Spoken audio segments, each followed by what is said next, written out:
people of Bangladesh have created an opportunity for themselves by way of a mass intervention in order to oust the rule of Sheikh Hasina, and as a result she has fled the country and after resigning from her position. People were mostly led by students and independent movements of people rather than by any traditional political parties. This uprising is a product of very long years of suffering of the people under the regime of Sheikh Hasina.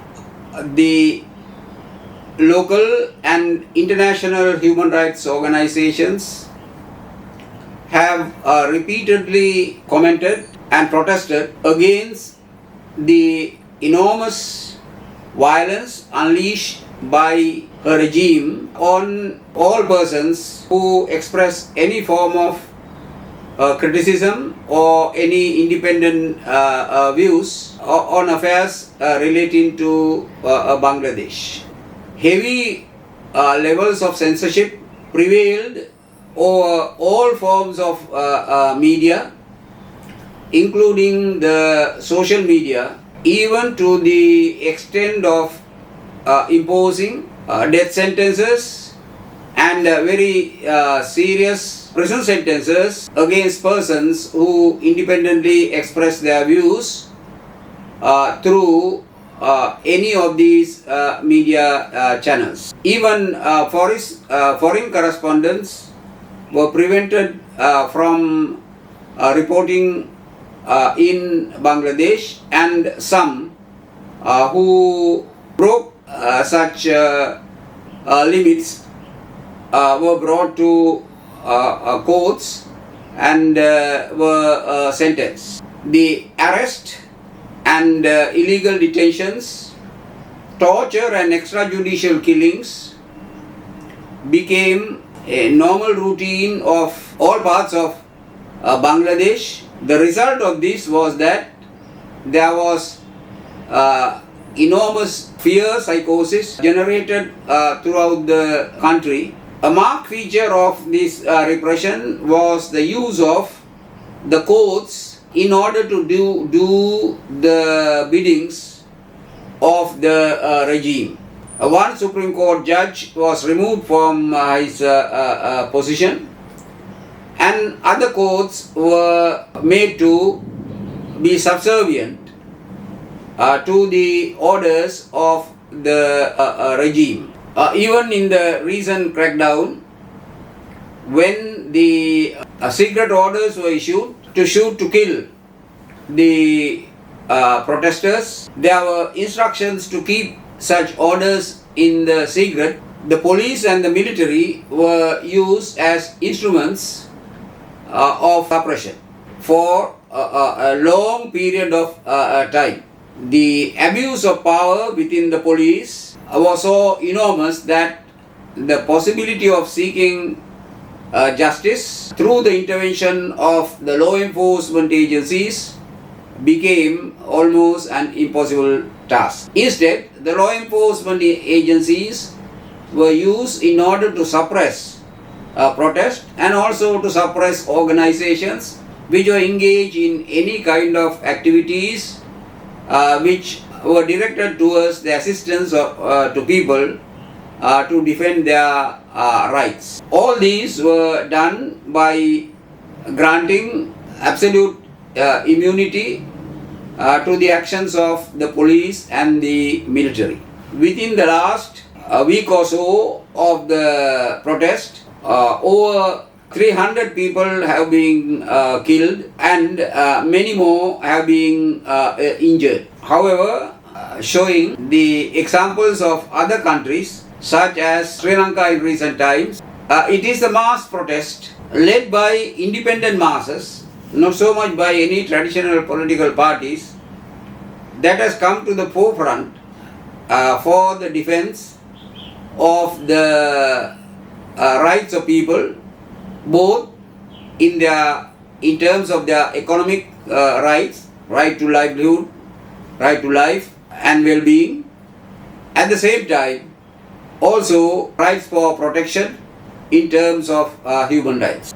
It is this mass pressure that will remain quite a permanent part in the immediate future of Bangladesh, and perhaps will become the determining factor in deciding which kind of a solution would emerge to this problem.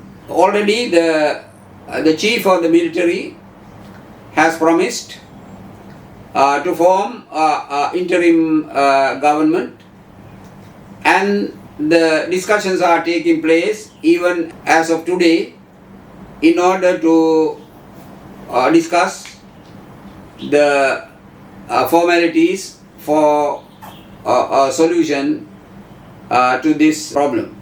The people's demands are related to interim government and also for holding of free and fair elections in order to elect a government of people's choice. The right to freedom of free and fair elections have been denied by Sheikh Hasina's government over a long period of time. The suppression of the political opposition to an extent that they were unable to contest effectively in elections virtually made the elections into a fake affair, and many of the political parties refused to take part in these fake elections. Now a new period is before the people of Bangladesh, and it is to be hoped that the all attempts will be taken in order to ensure that the democratic form of government is reinforced and that the rule of law is effectively reintroduced into the country. In the recent years, the law enforcement agencies have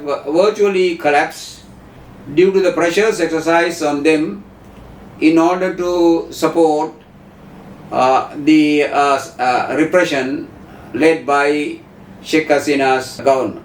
Withdrawal of these and the bringing the policing system into an orderly organization will remain one of the major challenges for Bangladesh, and this is one of the issues on which the future of Bangladesh may well depend.